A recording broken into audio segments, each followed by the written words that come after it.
सवाल आपने पूछा था इकोनॉमिक पॉलिसीज के बारे में। देखिए, इकोनॉमिक पॉलिसीज तो बहुत कॉम्प्लिकेटेड डिटेल्ड होती हैं, उसको बहुत जल्दी नहीं डिस्कस किया जा सकता।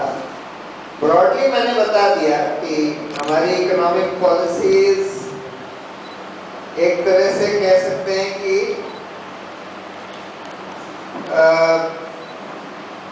सोशलिस्ट टाइप की होंगी, यानी कि हम लोग कैपिटलिज्म या प्राइवेट इंडस्ट्री या फ्री एंटरप्राइज के खिलाफ नहीं है, लेकिन हम लोग ये मानते हैं कि कई चीज़ें तो स्टेट के ही पास होनी चाहिए। जो मोनोपोली सेक्टर्स हैं वो स्टेट के पास होने चाहिए, पब्लिक सेक्टर में होने चाहिए। जो एजुकेशन, हेल्थ केयर, ये सब प्रोवाइड करना स्टेट का ऑब्लिगेशन है, तो स्टेट के काफ़ी हॉस्पिटल्स, स्कूल्स, एजुकेशनल इंस्टीट्यूशंस अच्छे क्वालिटी के होने चाहिए। एम्प्लॉयमेंट प्रोवाइड करना भी अल्टीमेटली स्टेट का ऑब्लिगेशन है। अगर एम्प्लॉयमेंट किसी को नहीं मिल रहा और एबल बॉडीड है, काम करने के लिए तैयार है, तो उसको मिनिमम वेजेस पर एम्प्लॉयमेंट देना भी स्टेट की ऑब्लिगेशन। लेकिन जहाँ पर काफ़ी कंपटीशन हो सकता है, फ्री मार्केट हो सकता है, वहाँ पर प्राइवेट एंटरप्राइज हो, वहाँ पर स्टेट को रहने की नॉर्मली ज़रूरत नहीं है, अनलेस कि वो ऐसी एसेंशियल सर्विसेज हों जो कि स्टेट को प्रोवाइड करनी है टू द सिटीजन्स। बाकी तो जितना डिटेल की बात है वो हम लोग चर्चा करके तय करेंगे, डिस्कशन वगैरह करके। पर हम लोग ज़्यादा से ज़्यादा ये चाहते हैं कि जो चीज़ें जनता तय कर सके वो जनता ही तय करे। हम लोग सिर्फ वही चीज़ें तय करें जो कि जनता खुद तय नहीं कर सकती किसी वजह से, तो जनता के पास नहीं ले जाई जा सकती। फिर आपने पूछा था कि डायरेक्ट डेमोक्रेसी में ऐसे कॉम्प्लिकेटेड सवालों के ऊपर, जैसे न्यूक्लियर पावर या जेनेटिकली मॉडिफाइड फूड्स, इस पर इन्फॉर्म डिसीजन मेकिंग कैसे होगा, क्योंकि ज़्यादातर लोग तो समझते नहीं कि ये क्या है, न्यूक्लियर पावर में क्या प्रॉब्लम्स हैं, क्या फ़ायदे हैं, जेनेटिकली मॉडिफाइड फूड्स में क्या प्रॉब्लम्स हैं, क्या फ़ायदे हैं। ये बात सही है आपकी कि ज़्यादातर लोग नहीं समझते, लेकिन अब ये देखिए कि आज की तुलना में उससे बेहतर होगा आज का जो सिस्टम है या नहीं। आज के सिस्टम में तो एक मॉन्सेंटो कंपनी अगर प्रधानमंत्री को घूस दे दे तो वो जब जेनेटिकली मॉडिफाइड फूड्स आ जाएंगे। अगर वो जीएसी के जो 2-3 लोग हैं मेन, उनको घूस दे दे तब भी आ जाएंगे। और यही हो रहा है, यही हो रहा है। न्यूक्लियर पावर में अमेरिका ने एक तरह से प्रधानमंत्री को घूस दे दी, उनको प्रधानमंत्री बना दिया और उनको ये बोला कि भाई आपको हमारे न्यूक्लियर पावर प्लांट्स खरीदने हैं, तो प्रधानमंत्री पुश कर रहे हैं चाहे वो चौगने महंगे हो। आपको कन्वेंशनल पावर से वही पावर आप चौथाई दाम में बना सकते हैं, लेकिन प्रधानमंत्री बिल्कुल तुले हुए हैं कि किसी भी हालत में, किसी भी कॉस्ट पर हमको न्यूक्लियर पावर लगानी है, खरीदनी है, चाहे वो सबसे डेंजरस भी है, सबसे महंगी भी है। डायरेक्ट डेमोक्रेसी में क्या होता है, अगर आप लोकपाल बिल को ही देखें तो ज्यादातर लोग लोकपाल बिल अभी भी नहीं समझते। लेकिन अगर लोगों से पूछें कि आपको जन लोकपाल बिल चाहिए कि सरकार का लोकपाल बिल चाहिए, तो ज्यादातर लोग बोलते हैं कि जन लोकपाल बिल चाहिए। क्यों?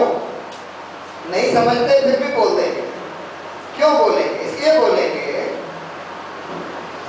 क्योंकि उनको ये लगता है कि भाई इसमें देखिए अन्ना हजारे, अरविंद केजरीवाल वगैरह ये कह रहे हैं कि जन लोकपाल बिल ठीक है, सरकार कह रही है कि सरकारी बिल ठीक है। सरकार तो बिल्कुल बेईमान है, ये लोग ईमानदार लोग हैं, यही लोग ठीक कह रहे होंगे, जो ये कह रहे हैं उस हिसाब से वोट दे दो। यही करते हैं लोग।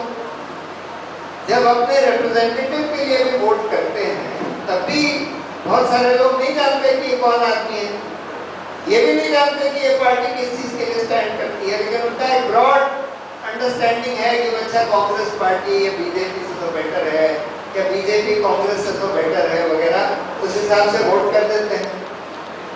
ये नहीं मालूम कि उनका कैंडिडेट कैंडिडेट क्या किस चीज के लिए स्टैंड करता है, आगे जाके क्या वोट देगा नहीं देगा, और वो घूस लेकर कुछ भी वोट दे देता है। अगर वो रिलायंस ने घूस दे दी कि सेज एक्ट पास करना है तो धड़ाक से वो वोट कर देगा।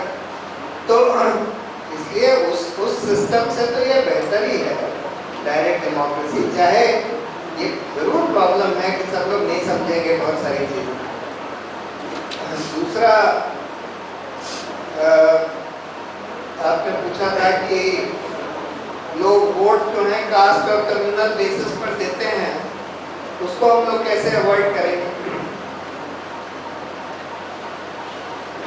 देखिए, हम लोग तो लोगों से यही अपील कर सकते हैं कि देश को बचाने का समय आ गया है।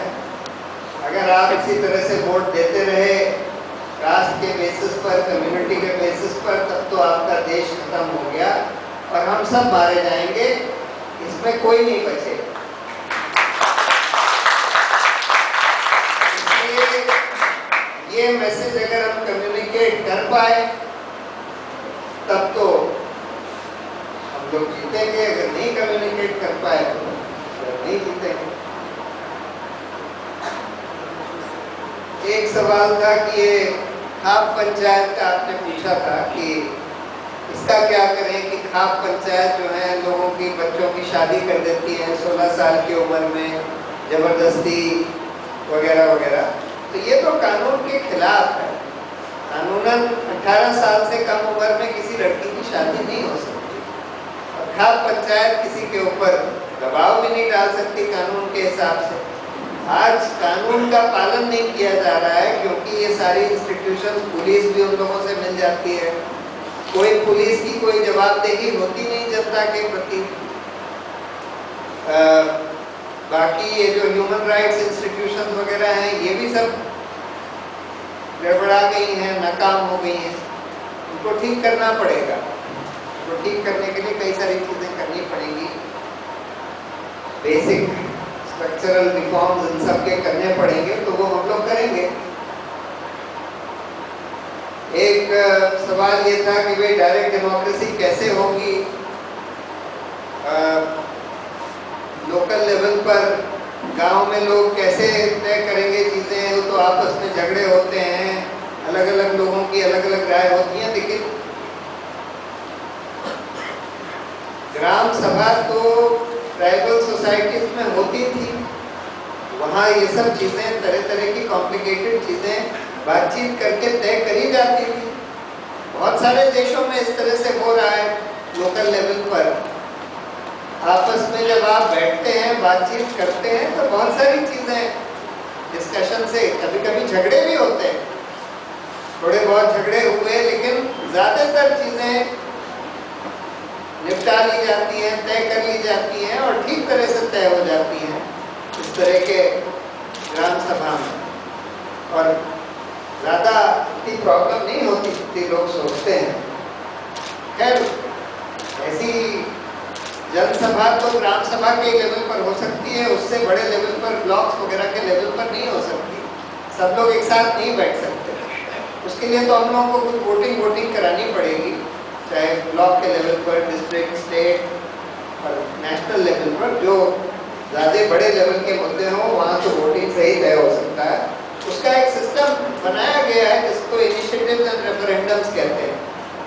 जो मुद्दा लोगों को बहुत इम्पोर्टेंट लगता है, अगर 1% लोग उस पर दस्तखत करके दे दें कि हमको ये चाहिए, तो उस पर वोटिंग करा दी जाती है। और अब वोटिंग ऐसी हो गई है कि आपको इलेक्शन कमीशन की वो मशीन वगैरह लगाने की जरूरत नहीं पड़ेगी। आगे चलकर आधार कार्ड के संग, आपके बायोमेट्रिक आइडेंटिफिकेशन के संग किसी भी कंप्यूटर कियोस्क पर वोटिंग कराई जा सकती है। हर मुद्दे पर अगर चाहे रोज भी वोटिंग करानी हो तो हो सकती है। फिर आप ये पूछ रहे थे कि भाई एजुकेशन मार्क्स बेस्ड हो गया है, बड़ा क्वालिटी खराब हो गई है। ये सब तो है, खामियां हैं एजुकेशन सिस्टम में। इस पर और कोई ज़्यादा लंबी चौड़ी बात करने की जरूरत नहीं है, उसको ठीक करना पड़ेगा। एक सवाल ये था कि अगर हमारी 100 सीट्स आए तब हम क्या करेंगे। हम लोग ऑपोजिशन में बैठेंगे कि सरकार बनाने की कोशिश करेंगे, कोई कोalition गवर्नमेंट बनाएंगे। अगर हमारी